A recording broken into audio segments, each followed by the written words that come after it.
Hello everybody, my name is David. Thank you for watching CNXG. Today's another C-PTSD video, and I've been doing these actually every week for a while now. If you want to, go to my playlist saying Healing C-PTSD, okay? I think this is like the 15th video in there so far, and I'm going to keep going. The reason I'm doing this video is because it's very important to understand what a victim is. And when do we, not only when are we a victim, but this video is about when are we not the victim anymore. Because the only way you can start really fixing your life is realizing that you're not a victim anymore at some point and change the things you need to change. Because what happens when we always say it's somebody else, it's just too easy to not look at ourselves. And if everyone else is doing things to us, that means we have nothing to change. And if you don't change, you make the same choices every time, you're going to have the same results.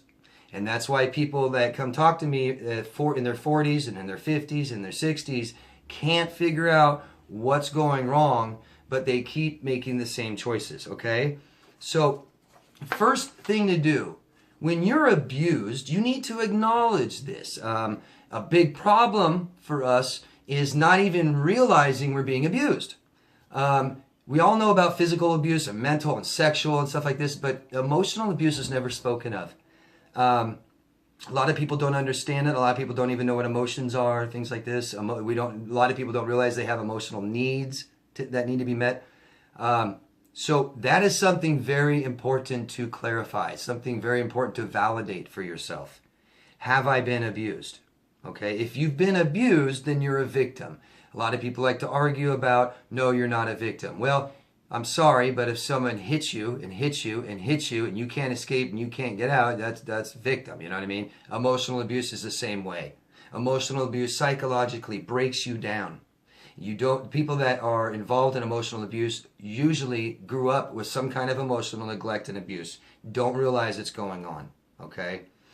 So, once you have established that you have been abused, that's good. It's good to know this. It's good to know what's wrong and right. We need to understand how people are crossing our boundaries, how people are taking advantage of us or exploiting us or hurting us. So figure this out, okay? But at some point, you aren't a victim anymore, right? If someone's hurting you in a relationship and it's abusive, you are a victim. But once that relationship is over, once you have separated, once it's gone and you don't contact that person anymore and that relationship is over and you've gone your separate ways, which is what you should do, you're not a victim anymore, okay? And that's something very important to tell yourself, okay? Because people like borderlines and narcissists, they have to stay the victim, don't they? And what do they do the most of the time? They never apologize, they never say it's their fault, and they say it's your fault. And that's why they never change, okay? There's no introspection there. There's no ability to look at yourself and see how your behaviors really look like, okay? So, one thing I want to try and show you is the difference and how you make that step, okay?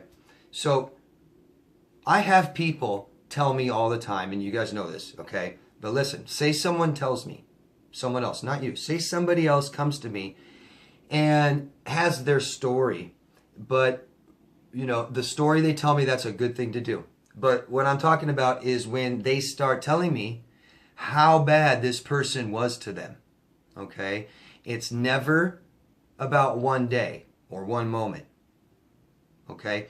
They've been dating for months, years, even decades. And they're telling me how awful this person was. And it's never the last day they dated.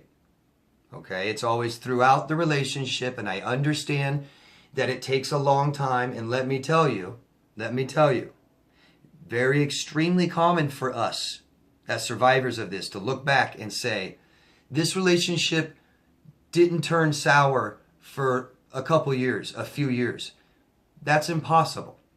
That's impossible And I used to believe the same thing, that these people can be so good, so perfect for 2 years, and it's not. I took more time and I looked more into that relationship I had, and I discovered all kinds of signs.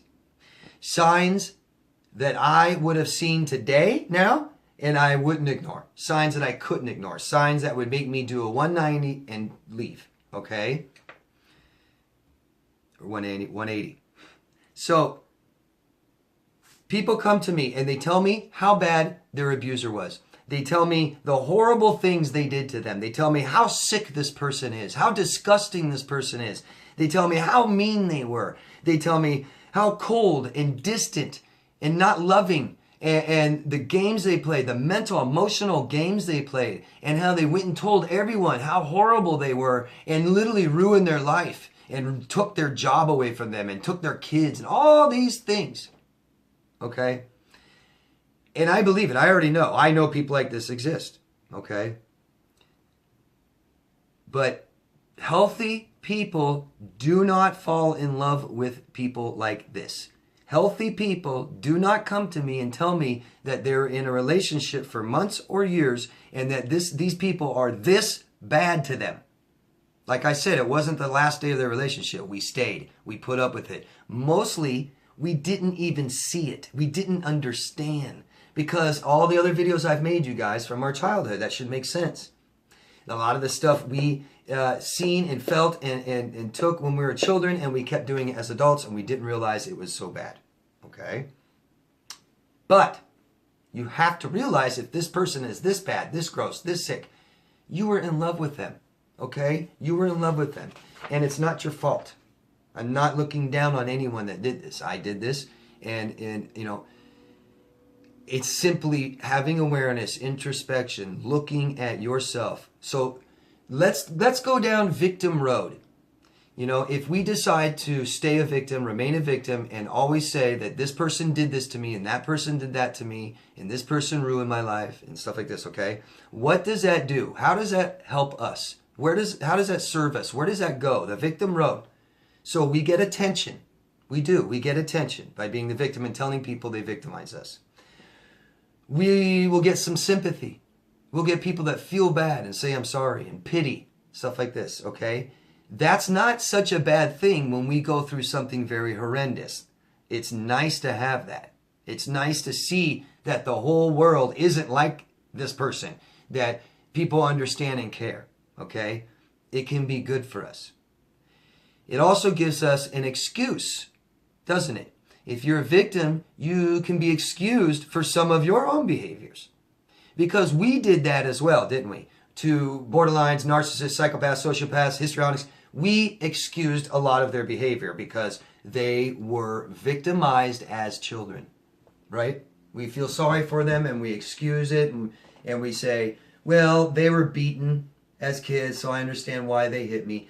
They, you know, their parents were really awful and yelled and screamed and shouted and lied, and so I understand why he or she does that sometimes. Okay? You will heal from the bad experience. You will recover from that painful experience. In meaning that eventually you may get or feel a little better. Okay?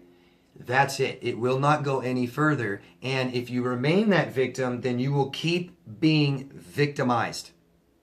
That is why once we get out of this abusive relationship, the people that continue dating, keep dating abusers.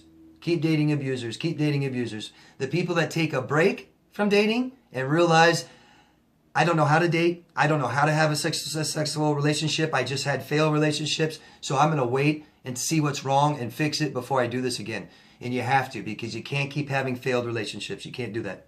You can't do it. No one can. It's depressing. Okay? So what is the opposite of victim? Right? If we choose not to be the victim anymore, we are now responsible and we have responsibility. We change who we are. We have the power. The power is now ours and it's not the abuser's anymore. We have success, and victims have very little or no success. not only will you have success in your life, but you have achieved healing. You have achieved the things that are hard to achieve. You accomplished this. And most important, you did it.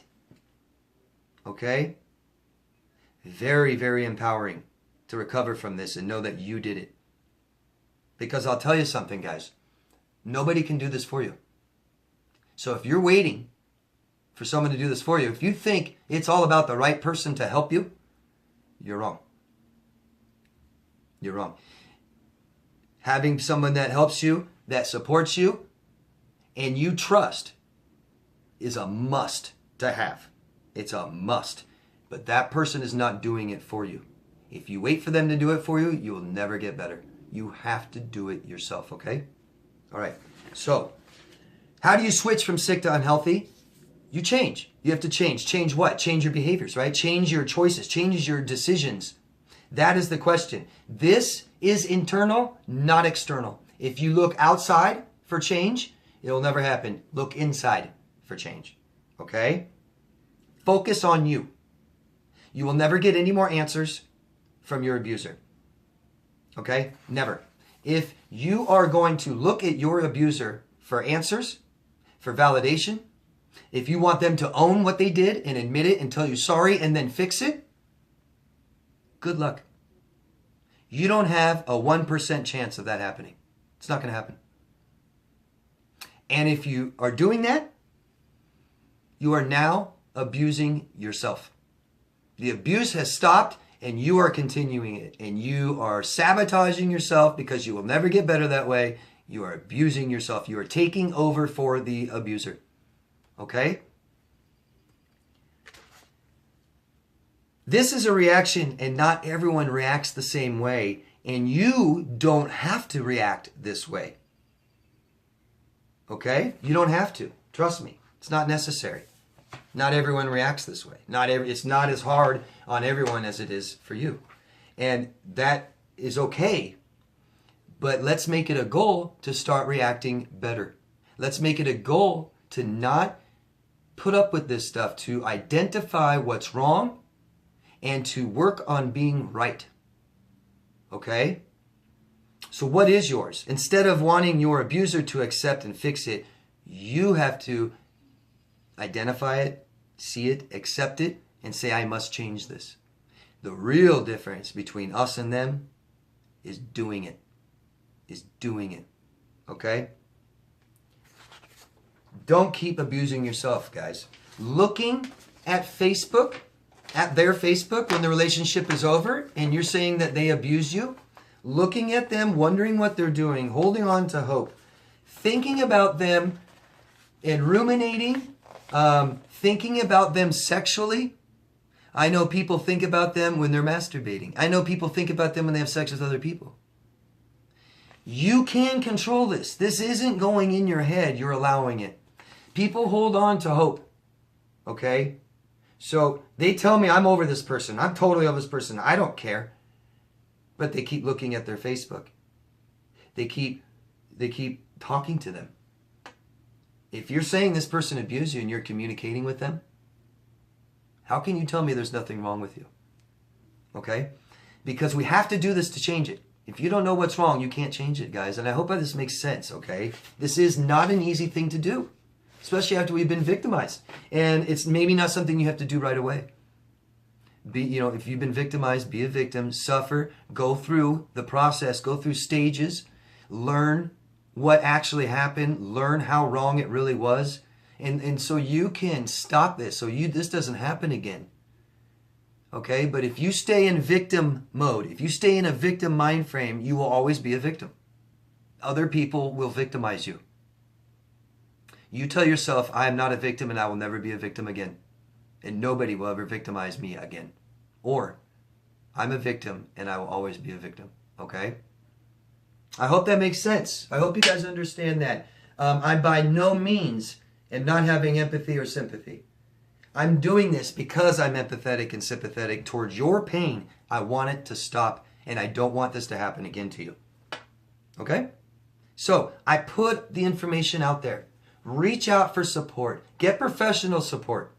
Whatever you can do to get through this. But stop being a victim, okay? Don't let people victimize you anymore. And don't do it to yourself, okay? Thank you, guys. Love yourself first. Ask me any questions, and I'll see you next week. Thanks. Bye-bye.